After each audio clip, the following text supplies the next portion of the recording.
Good evening and thanks for joining us. We now know when Isiah Benford will face a jury of his peers. Prosecutors will try Benford on robbery, theft, and battery charges. The state filed the case back in April of 2014. That's before Benford faced 27 HIV-related criminal counts. Last week, the defense filed a motion to have the 3 original charges thrown out. They argued those charges were brought to trial more than 2 years later. Today, during a hearing, Judge Lewis denied the motion. Benford will stand trial for the robbery, theft, and battery charges on Monday. The HIV case is being put on hold. The Vigo County Health Department became aware of Benford in 2014. It was then they began a year-long process of building a case against him. News 10's Lindsay Yates has been there every step of the way, bringing you exclusive interviews and the most up-to-date information from the courtroom. In tonight's special report, she takes a look back. It's everything you need to know about one of the most complex cases county leaders have ever seen. Disturbing allegations against a man who lives right here in Vigo County. Let's go back to April 2015, when the Vigo County Health Department told News 10 they had become aware of an individual intentionally spreading HIV.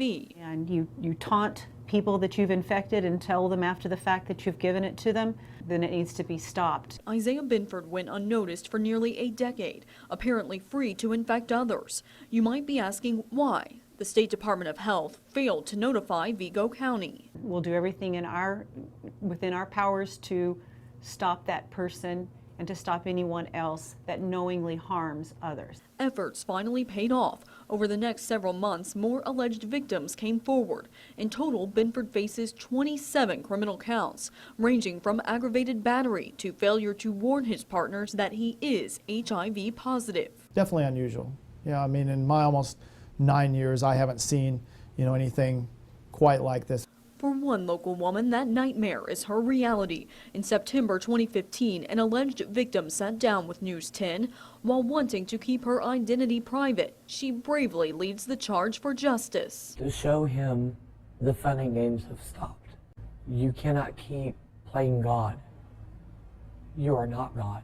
Now, fast forward 5 months to February 2016. That's right, Isiah Benford will face more than one trial inside the Vigo County Courthouse. It's what the defense was hoping for when they filed a motion to have the cases severed. Each victim will have their own set of charges in that case and be separated from the other ones. Benford could face up to 7 separate trials, the first of which was scheduled for August 2016. Then came the most unexpected twist yet. We made the motion fully aware of what the consequences were going to be, knowing what the judge would have to do as far as releasing the defendant. When the defense asked for a continuance, the judge had no choice but to release Benford. That's because he spent more than a year behind bars without being brought to trial. I just want to thank God, and I forgive anybody who's ever said anything about me, and I want those to forgive me too. Today, this case only continues to get more complex, but the prosecution says no matter how many hurdles they have to clear, they are going to move forward with one goal in mind. We just want to make sure, that we try to bring justice for anybody and everybody that may have been a victim.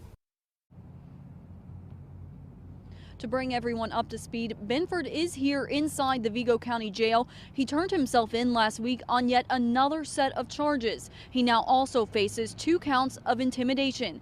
But again, he will stand trial on Monday. That's in the theft, robbery, and battery case. We will, of course, be here to keep you updated along the way. For now, reporting live in Terre Haute, Lindsay Yates, News 10. All right, thank you very much, Lindsay, again reporting for us live tonight. It's important to note the defense has requested a change of venue. Judge Lewis is taking the motion under advisement.